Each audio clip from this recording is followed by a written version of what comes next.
At that lovely little church as we left or arrived at in our Burke Lake entry into Edgewater. Then, in 2007, after I retired from 30 years of work with the U.S. State Department, I had a chance to study that lovely church a bit more. I worked with the Fairfax County Chairman, Sharon Bulova, in developing the first ever historic research on the largest minority group in the county, the Fairfax County Asian American History Project. In that project, I featured Little Zion Baptist Church as the home for the Korean American Happiness Presbyterian Church. The pictures show the pretty interior of the church. And as one walks out of the church, one could notice on the ground the engraved sign in front that was laid down in 1991 to celebrate the centennial of the 1891 building of the church. I often told my husband that the community would benefit by having a signage in front of the church, informing one and all of its historical importance to our area.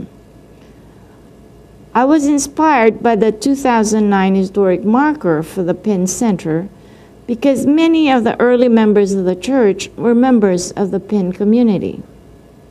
On July 4, 2010, I initiated a formal request to the History Commission for a historic marker for Little Zion Baptist Church. We hope that the whole county could join our celebration of the remarkable history of the church and its dedicated and generous founding members, as well as its dedicated members in the current era.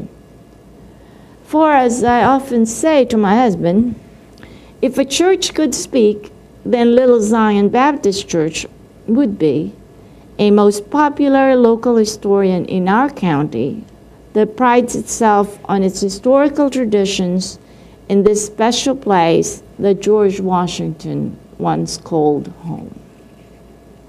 Major role, particularly staff member Ryan Kelly, in promoting the historic marker for Little Zion Baptist Church in your district. Could you speak to the history of Little Zion Baptist Church and its importance? Well, you know, there's a great history in that area of Little Zion Church, the Penn Center, which is right around the corner, a history of that goes back with a strong, vibrant African-American community in the area.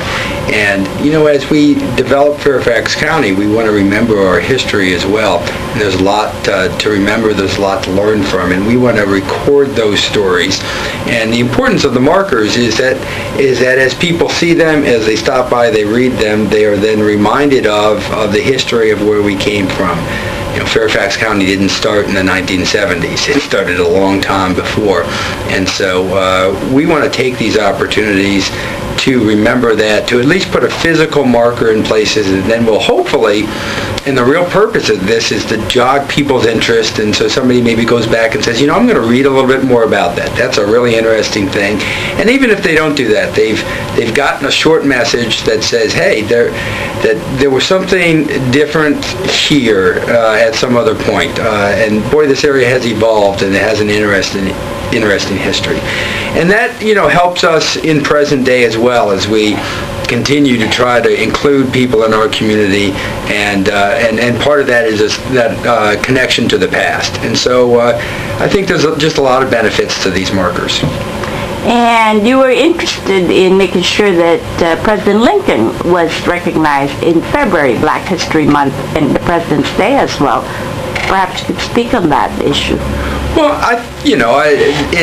our federal holiday is President's Holiday, representing President Washington and President Lincoln, and I thought that the Fairfax holiday ought to reflect that policy as well.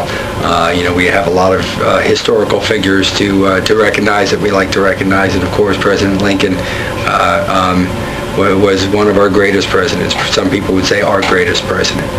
Supervisor Cook, could you tell us what your thoughts are about Black History Month in Fairfax County?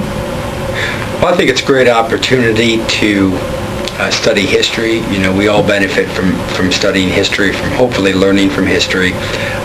There's a lot of African American history in the United States, in Virginia, in Fairfax County. And so what we ought to do for Black History Month is really take that opportunity to learn that history. There's a lot there. It's not only the history of slavery, it's a history of music, of culture. There's so much that has been brought to us through African American history. So it's a great opportunity to learn about that and to, you know, weave that into a common theme of, you know, we in Fairfax County are a county of people from all different backgrounds, from all over the world. And that's one of the great things that makes us such a strong society, is that we do have the benefits of all those different backgrounds, and they come all together here in Fairfax County.